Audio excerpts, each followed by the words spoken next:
Was it the curse of Ham that caused the complex of man to defile Dinah, then enslave her into his paedophile plan? The Israelites massacred the Medionites. Moses told them to keep the virgin wreath girls for their Arabian nights. Romans saw them as spoils of war. After the rape of Sabine, they began to take this booty back to the city of Sodom and Gomorrah. Pope Nicholas and Eugene passed papal bulls that allowed the Saracen beauty queen to be used and abused in their Spanish harem.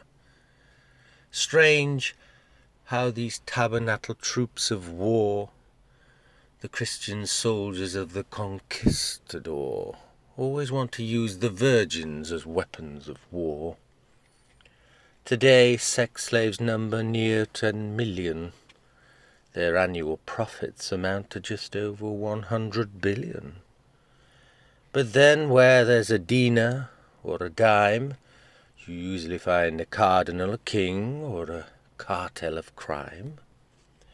Slaves are a little like rats or spooks. You're never more than a chain's length away from one of these modern-day Mamelukes. Lover-boy letters, pen-palled by a pimp, lure in the Lolitas to star as red-light late-night geisha gimps.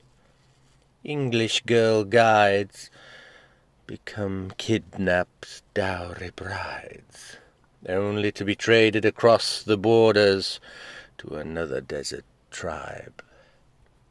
The Berberi still harvest calops from the Russian steppes. They trade them to the sex-hungry sultans who eagerly place online bets. Is this a product of poverty or a gendercidal racket, where the trading of young girls cost as little as a fag packet? The Scripture doth divine a concubine as a wayward wife with a narrow well. Her death steps lead you all the way down to that hold of hell. From Kubla Khan's pleasure dome to Pope John's Vatican Rome. Today the flesh trade is filmed on webcams from the back bedrooms of your neighbour's home. Coming up next is a little song I wrote from the poem that you've just listened to. There's no music, I do them all in a cappella because it gets a little bit too muddy and sludgy if you haven't got a sort of an in-house studio. But it shows you what can be done. Yeah, they used to be so proud, privileged and free. Once upon a time they were deity, given a status of nobility. They were family dons of fine fertility, beauty and wisdom, fortune and fame. They were goddesses of the highest acclaim. Now they're seen as someone to blame, some sort of low-life stigma and shame. Come on, let's set them free from this tormented life of misery. Come on, let's set them free from this 2,000 years of purgatory. Up until the Emperor Constantine, they lived in temple and they lived in shrine. A high priestess with a blue blood line, something shamanic, divine in design. Saint Augustine said they had impunity, a status quo for the community. Then they were given a Christian curse, victimized by a biblical verse.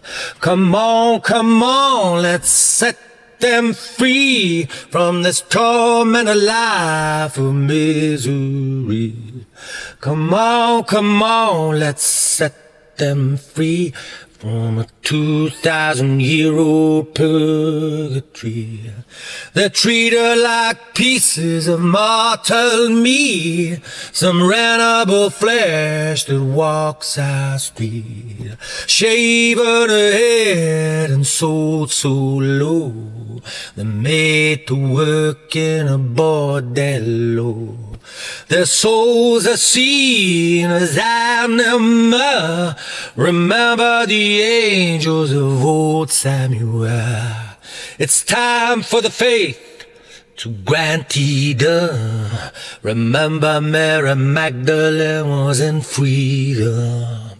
Come on, let's set them free from this tormented life of misery.